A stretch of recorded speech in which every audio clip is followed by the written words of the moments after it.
دوستوں، پچھلے پارٹ میں آپ نے خواجہ صاحب رحمۃ اللہ علیہ اور سبزوار کے ایک ظالم بادشاہ کا واقعہ جانا کہ کیسے خواجہ صاحب رحمۃ اللہ علیہ کی روحانی نظر کی بدولت وہ ظالم و جابر بادشاہ اللہ کا ولی بن گیا۔ یہاں سے سفر کرتے ہوئے خواجہ صاحب رحمۃ اللہ علیہ بلخ پہنچے اور پھر بلخ کے بعد کچھ عرصے تک غزنی میں آرام کیا۔ یہاں پہنچ کر آپ ہدایت غیبی کے منتظر تھے۔ بالآخر آپ کی زندگی کی وہ مبارک گھڑی آ ہی گئی جب ایک رات آپ نے سرکار مدینہ صلی اللہ تعالیٰ علیہ وآلہ وسلم کو خواب میں دیکھا۔ نبی اکرم صلی اللہ تعالیٰ علیہ وآلہ وسلم نے حضرت خواجہ معین الدین چشتی رحمۃ اللہ علیہ کو اپنی دعاؤں سے سرفراز فرمایا اور ہندوستان جانے کی ہدایت فرمائی۔ آپ کو دربار رسالت صلی اللہ تعالیٰ علیہ وآلہ وسلم سے ہندوستان کے بادشاہ ہونے کا خطاب تو پہلے ہی مل چکا تھا، لیکن ہندوستان جانے کا حکم اب ملا تھا۔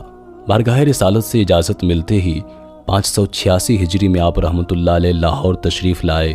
بر صغیر کے اس تاریخی شہر میں پہنچتے ہی سب سے پہلے مشہور بزرگ حضرت داتا بخش علی حجویری رحمۃ اللہ علیہ کے مزار مبارک پر حاضر ہوئے۔ یہاں خواجہ غریب نواز رحمۃ اللہ علیہ نے 40 دن چلہ کشی میں گزار دیے۔ یہ چلہ گاہ حضرت داتا گنج بخش علی حجویری رحمۃ اللہ علیہ کے مزار مبارک کے نزدیک آج بھی موجود ہے۔ اس متبرک مقام کو ایک بند کمرے کی صورت میں محفوظ کر دیا گیا ہے۔ حضرت داتا گنج بخش علی حجویری رحمۃ اللہ علیہ سے روحانی فیض حاصل کرنے کے بعد حضرت خواجہ معین الدین چشتی رحمۃ اللہ علیہ ملتان تشریف لے گئے۔ ملتان اس زمانے میں مشرقی علوم و فنون کا مرکز تھا۔ یہاں خواجہ غریب نواز رحمۃ اللہ علیہ نے 5 سال تک قیام کیا اور یہیں سے آپ نے سنسکرت زبان سیکھی۔ آپ کے لیے اس زبان کی تعلیم نہایت ضروری تھی، کیونکہ آپ رحمۃ اللہ علیہ عنقریب ہندو قوم کے سامنے اسلامی تعلیمات پیش کرنے والے تھے، اس لیے مقامی زبان سے آگاہ ہونا بے حد ضروری تھا۔ ملتان سے آپ رحمۃ اللہ علیہ دہلی تشریف لے گئے۔ دہلی میں بھی کچھ دیر رکے اور پھر اسی کے بعد حضرت خواجہ غریب نواز رحمۃ اللہ علیہ اجمیر روانہ ہو گئے۔ اجمیر شہر کی مختصر تاریخ یہ ہے کہ یہ شہر آگرہ کے مغرب میں تارا گڑھ کی پہاڑیوں کے دامن میں واقع ہے۔ پہاڑی کی چوٹی پر مغل شہنشاہ جلال الدین اکبر کا بنایا ہوا قلعہ آج بھی موجود ہے۔ اجمیر ہندوستان کا ایک بہت ہی پرانا اور تاریخی شہر ہے۔ اجمیر اس زمانے میں بر صغیر کے سب سے طاقتور ہندو حکومت کا دارالسلطنت تھا۔ اس علاقے میں ہندوستان کی سب سے زیادہ بہادر جنگجو اور غیرت مند قوم راجپوت آباد تھی۔ راجپوتوں کی مختصر تاریخ یہ ہے کہ اس قوم کے لوگ مر جانا پسند کرتے تھے، لیکن کسی کے آگے سر جھکانا ان کو گوارا نہیں تھا۔ وقت پڑنے پر راجپوتوں کی عورتیں خود کو بھڑکتی ہوئی آگ کے حوالے کر دیا کرتی تھیں تاکہ ان کے شوہر پیچھے مڑ کر اپنے گھروں کی طرف نہ دیکھیں اور میدان جنگ میں لڑتے لڑتے یا تو جیت کر واپس آئیں یا پھر اپنی جان دے دیں۔ یہ تھا اس قوم کا مزاج جسے حضرت خواجہ غریب نواز رحمۃ اللہ علیہ عنقریب خدائے وحدہ لا شریک کا پیغام سنانے والے تھے۔ دوستوں، اس وقت دہلی اور اجمیر پر پرتھوی راج چوہان کی حکومت ہوا کرتی تھی۔ حضرت خواجہ معین الدین چشتی رحمۃ اللہ علیہ نے اجمیر کے نواح میں اپنی خانقاہ تعمیر کی۔ خانقاہ کیا تھی؟ گھاس پھوس کی ایک مختصر سی جھونپڑی جس میں حضرت سلطان الہند قیام فرما تھے۔ نماز کا مصلی، پانی کا برتن اور ایک جوڑا لباس، یہی کچھ شہنشاہ ہندوستان کا سامان تھا۔ کچھ دن تک یہاں کے راجپوتوں نے آپ کے قیام کا کوئی اثر قبول نہ کیا۔ شروع میں حضرت خواجہ غریب نواز رحمۃ اللہ علیہ کو بھی لوگوں نے یہی سمجھا تھا کہ یہ کوئی جوگی یا پھر تپسیا کرنے والا ہے جو دنیا کے ہنگاموں سے دور جنگل میں آ پڑا ہے۔ مگر جب کچھ لوگوں نے حضرت خواجہ صاحب کی جھوپڑی میں آ کر دیکھا تو یہ راز فاش ہوا کہ اس شخص کی وضع قطع ہندوستان کے سنیاسیوں سے بالکل الگ ہے۔ پھر تو سوالوں کا ایک لمبا سلسلہ شروع ہو گیا۔ راجپوت خواجہ غریب نواز رحمۃ اللہ علیہ کو دیکھنے کے لیے آتے اور دیکھتے ہی رہ جاتے۔ آپ رحمۃ اللہ علیہ کے نورانی چہرے میں ایسی کشش تھی جسے مقامی ہندو کوئی نام نہیں دے پا رہے تھے، نہ ہی ان کے دماغ کوئی فیصلہ کر پا رہے تھے کہ آخر یہ شخص ہے کیا۔ لیکن جو بھی ہو، ان کے دل خود بخود اس بزرگ ہستی کی طرف کھینچے چلے جا رہے تھے۔ اب راجپوتوں کو یہ اندازہ ہو چکا تھا کہ حضرت خواجہ غریب نواز رحمۃ اللہ علیہ ہندو مذہب کی کسی بھی شاخ پر عمل کرنے والے نہیں ہیں، مگر چونکہ آج تک انہوں نے راجستھان کے علاقے میں کسی مسلمان کو عبادت کرتے نہیں دیکھا تھا، اس لیے حضرت خواجہ غریب نواز رحمۃ اللہ علیہ کے مذہب کی حقیقت نہیں جان رہے تھے۔ پھر ایک دن کچھ راجپوت آپ رحمۃ اللہ علیہ کی جھوپڑی میں داخل ہوئے۔ اس وقت خواجہ غریب نواز رحمۃ اللہ تعالیٰ علیہ اللہ تعالیٰ کے ذکر میں مشغول تھے۔ راجپوت خاموشی کے ساتھ بیٹھے رہے، یہاں تک کہ خواجہ صاحب اپنے اوراد و وظائف سے فارغ ہو گئے۔ حضرت خواجہ غریب نواز رحمۃ اللہ تعالی علیہ نے راجپوتوں سے ان کی زبان میں گفتگو کی۔ تم لوگ یہاں کیسے آئے ہو؟ راجپوت ایک غیر مقامی شخص کے لب و لہجے پر حیرت زدہ رہ گیا۔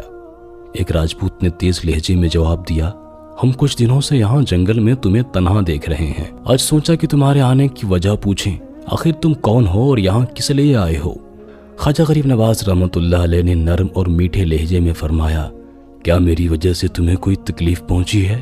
دوسرے راجپوت نے کہا، تم ہمیں نقصان بھی کیا پہنچا سکتے ہو؟ اس کی ایک ایک لفظ سے غرور اور گھمنڈ کی جھلک دکھ رہی تھی۔ وہ راجپوت کہنے لگا، پھر بھی ہم جاننا چاہتے ہیں کہ تمہارا کس قوم سے تعلق ہے اور تم اجمیر کیوں آئے ہو؟ خواجہ غریب نواز رحمۃ اللہ تعالی علیہ نے پرجلال لہجے میں فرمایا، میں مسلمان ہوں اور تمہیں اپنے اللہ کا پیغام پہنچانے آیا ہوں۔ مسلمان کا نام سنتے ہی راجپوت چونک پڑا، ان کے ذہنوں میں بے شمار پرچھائیاں لرزنے لگی۔ ایک راجپوت نے نہایت تند و تیز لہجے میں پوچھا، کیا تم شہاب الدین غوری کی قوم سے تعلق رکھتے ہو؟ اس کے الفاظ میں ساری نفرتیں سمٹ آئی تھیں۔ خواجہ غریب نواز رحمۃ اللہ تعالی علیہ نے فرمایا، ہاں وہ بھی میرا دینی بھائی ہے۔ اب رحمۃ اللہ علیہ راجپوتوں کے لہجے سے صاف سمجھ چکے تھے کہ ان کے اندر کیا چل رہا ہے، چنانچہ آپ نے بھی اپنی آواز کو بلند رکھا۔ دوسرے راجپوت نے جواباً کہا، وہ بھی تمہارے اللہ کا پیغام لے کر یہاں آیا تھا، ہم نے غوری کو اس طرح سے ہرا کر یہاں سے بھگا دیا ہے کہ اس کا پیغام بھی دفن ہو گیا ہے۔ خواجہ صاحب نے جب یہ سنا تو آپ رحمۃ اللہ علیہ کے جلال میں اور زیادہ اضافہ ہو گیا، فرمانے لگے، اللہ کا پیغام کبھی دفن نہیں ہوتا۔ تم سے پہلے یہاں کتنی قومیں آباد تھیں، آج تم ان کے نشان بھی تلاش نہیں کر سکتے۔ اگر ساری دنیا بھی تمہاری ہو جائے تو خدا کی خدائی میں کوئی فرق نہیں آتا۔ شہاب الدین غوری تو اپنے ہمراہ ایک لشکر جرار لے کر آیا تھا، مگر میں تمہارے پاس تنہا اور اکیلا آیا ہوں، اور پھر بھی میں تمہیں خدا کا پیغام سناؤں گا اور تمہیں وہ پیغام سننا ہی پڑے گا۔ اگر تم اپنے کان بند بھی کر لو گے تو تمہاری سماعتوں میں شگاف پڑ جائیں گے، چاہے اس کشمکش میں پورا ہندوستان زیر و زبر ہو جائے، لیکن وہ پیغام تمہارے دل کی گہرائیوں میں اتر کر رہے گا۔ جاؤ اور اپنے دروازے بند کر لو، اپنے دل و دماغ پر پہرے بٹھا لو، مگر وہ روشنی کی لکیر آہنی دروازوں سے گزر کر بھی تم تک پہنچ ہی جائے گی۔ یہ ایک اور بڑا دعویٰ تھا اور ایک ایسے انسان کی طرف سے کیا گیا تھا جو ایک سرکش قوم کے حلقے میں بالکل تنہا اور اکیلا تھا۔ راجپوتوں کو خواجہ صاحب کی بے باکی ناگوار گزری۔ وہ کہنے لگے کہ ہم اپنی زمین پر یہ سب کچھ برداشت نہیں کر سکتے۔ ایک راجپوت نے اپنی روایتی غرور کا مظاہرہ کرنے کی کوشش کی۔ خواجہ صاحب نے پرجلال لہجے میں فرمایا، یہ زمین اللہ کی ہے، اگر کسی انسان کی ملکیت ہوتی تو تمہارے باپ دادا موت کا ذائقہ نہ چکھتے اور اس زمین کو اپنے ساتھ اٹھا کر لے جاتے۔ ہم سب اس زمین پر اللہ کے کرایہ دار ہیں اور ان قریب ایک ایک کر کے اس کی بارگاہ میں حاضر ہونے والے ہیں۔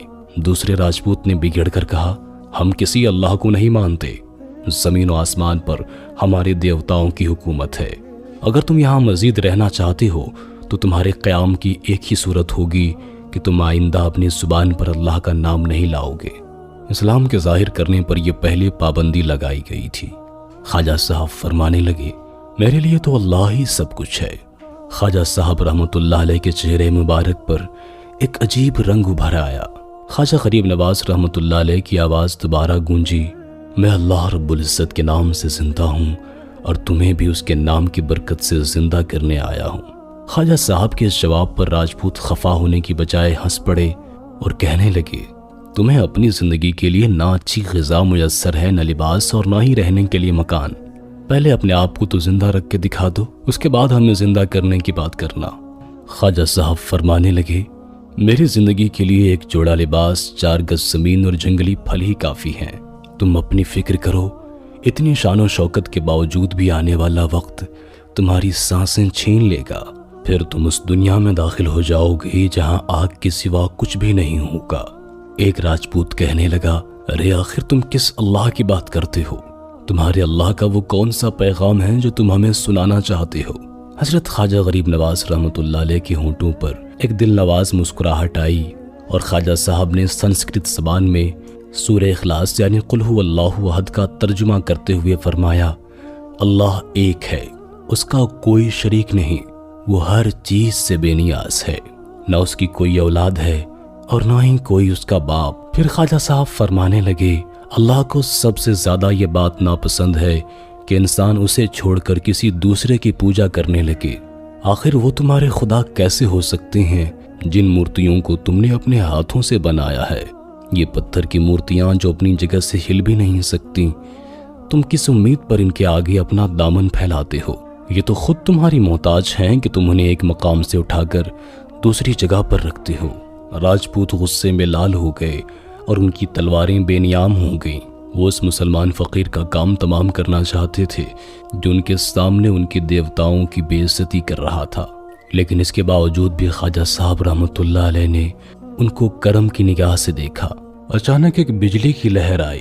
وہ راجپوت جن کی بہادری کی شہرت پورے ہندوستان میں تھی، آج خواجہ غریب نواز رحمۃ اللہ علیہ کے سامنے وہ جھوٹی ثابت ہو رہی تھی۔ ان کے جسموں پر لرزہ طاری ہو گیا تھا، ان کی تلواریں ہاتھوں سے چھوٹ گئی اور پھر وہ بھاگ کھڑے ہوئے۔ یہ ایک عجیب و غریب منظر تھا۔ وہ راجپوت جو کچھ دیر پہلے اپنی روایتی غیرت و شجاعت کے افسانے بیان کر رہے تھے، خواجہ صاحب کی ایک نگاہ کی تاب نہ لا سکے اور ایسے بھاگ کھڑے ہوئے جیسے کوئی طاقتور دشمن ان کے پیچھے پڑا ہو۔ راجپوت سپاہیوں میں کچھ دن تک اس واقعے کا ذکر سرگوشیوں میں ہوتا رہا۔ پھر راجپوتوں کی وہی جماعت جو ایک بار پہلے بھی خواجہ صاحب رحمۃ اللہ علیہ کی جلال روحانی کی جھلک دیکھ چکی تھی، دوبارہ اس مرد درویش کی جھونپڑی کی طرف روانہ ہوئی۔ کچھ ساتھیوں نے انہیں مسلمان درویش کی طرف جانے سے باز رکھنے کی کوشش کی، مگر وہ یہ کہتے ہوئے اپنے گھروں سے نکلے تھے کہ اس فقیر نے ہمارے دیوتاؤں کی توہین کی ہے، ہمارے آباء و اجداد کی رسموں کو برا کہا ہے، ہم اس سے اس کا انتقام ضرور لیں گے۔ راجپوت اپنے ہاتھوں میں تلواریں سجائے اور دلوں میں نفرت و حسد کا غبار لیے ہوئے حضرت خواجہ غریب نواز رحمۃ اللہ علیہ کی جھوپڑی میں داخل ہو گئے۔ اس وقت آپ رحمۃ اللہ علیہ نماز ظہر ادا کر رہے تھے اور سجدے کی حالت میں تھے۔ راجپوت آپس میں باتیں کرنے لگے کہ اسی بے خبری کے عالم میں حضرت خواجہ صاحب کا کام تمام کر دیا جائے۔ راجپوتوں نے تلوار کو ہاتھ لگایا ہی تھا، مگر اس سے پہلے کہ تلوار کو بے نیام کرتے، خواجہ صاحب نے سجدے سے سر اٹھایا اور حالت قیام میں چلے گئے۔ راجپوت ایک مسلمان کے طرز عبادت کو بڑی حیرت سے دیکھ رہے تھے۔ یہ ایک ایسی پوجا تھی کہ کرنے والے کے سامنے نہ ہی کوئی مورتی تھی اور نہ ہی کسی گھنٹی کی آواز۔ وہ اپنے دونوں ہاتھ باندھے اس طرح کھڑا تھا جیسے اس کا جسم جم سا گیا ہو، بس ہونٹوں کو ہلکی ہلکی جنبش ہو رہی تھی، جیسے وہ زیر لب کسی سے باتیں کر رہا ہو۔ خواجہ غریب نواز رحمۃ اللہ علیہ قیام سے رکوع میں چلے گئے۔ راجپوت اپنی اپنی جگہ مستعد کھڑے تھے۔ پھر جیسے ہی خواجہ صاحب رحمۃ اللہ علیہ نے سجدہ ادا کرنے کے لیے زمین پر سر رکھا تو تمام راجپوتوں نے تلواریں کھینچنا چاہیں، مگر وہ اپنی کوششوں میں ناکام رہے۔ جسم کی پوری طاقت استعمال کرنے کے بعد بھی تلواریں نیام سے باہر نہ ہو سکیں۔ عجیب عالم تھا۔ ایک بار پھر نہ جانے کون سی خوف اور دہشت نے راجپوتوں کے دل و دماغ پر اپنا تسلط جما دیا تھا۔ کچھ دیر بعد خواجہ صاحب نے سلام پھیرا اور دعا کے لیے دونوں ہاتھ اٹھائے، پھر دعا سے فراغت پا کر راجپوتوں کی طرف متوجہ ہوئے۔ تمہاری مہمان نوازی کے لیے فقیر کے پاس جنگلی پھلوں کے سوا کچھ بھی نہیں۔ خواجہ صاحب فرمانے لگے، بیٹھ جاؤ، اپنی کھوئی ہوئی طاقت کو جمع کرو اور پھر جس ارادے سے آئے ہو اس پر عمل کر لو۔ فقیر تو خدا کی راہ میں گھر سے ہی سر پر کفن باندھ کر نکلا ہے، تم جیسے چاہو خنجر آزمائی کر کے دیکھ لو۔ اللہ کے درویشوں کے قتل کے لیے کسی اہتمام کی ضرورت نہیں ہوتی۔ خواجہ غریب نواز رحمۃ اللہ علیہ کے کشف نے راجپوتوں کے سفاک جذبوں کا راز اس طرح فاش کر دیا تھا کہ ان کے جسموں پر لرزہ طاری ہو گیا اور وہ ایک بار پھر سے بھاگ کھڑے ہوئے۔ فرار ہوتے وقت تمام بت پرست چیخ رہے تھے، یہ تو جادوگر ہے، سچ میں یہ بہت بڑا جادوگر ہے۔ راجپوتوں کے خیال میں جادو کی وجہ سے ہی ان کی ایسی حالت ہو سکتی تھی۔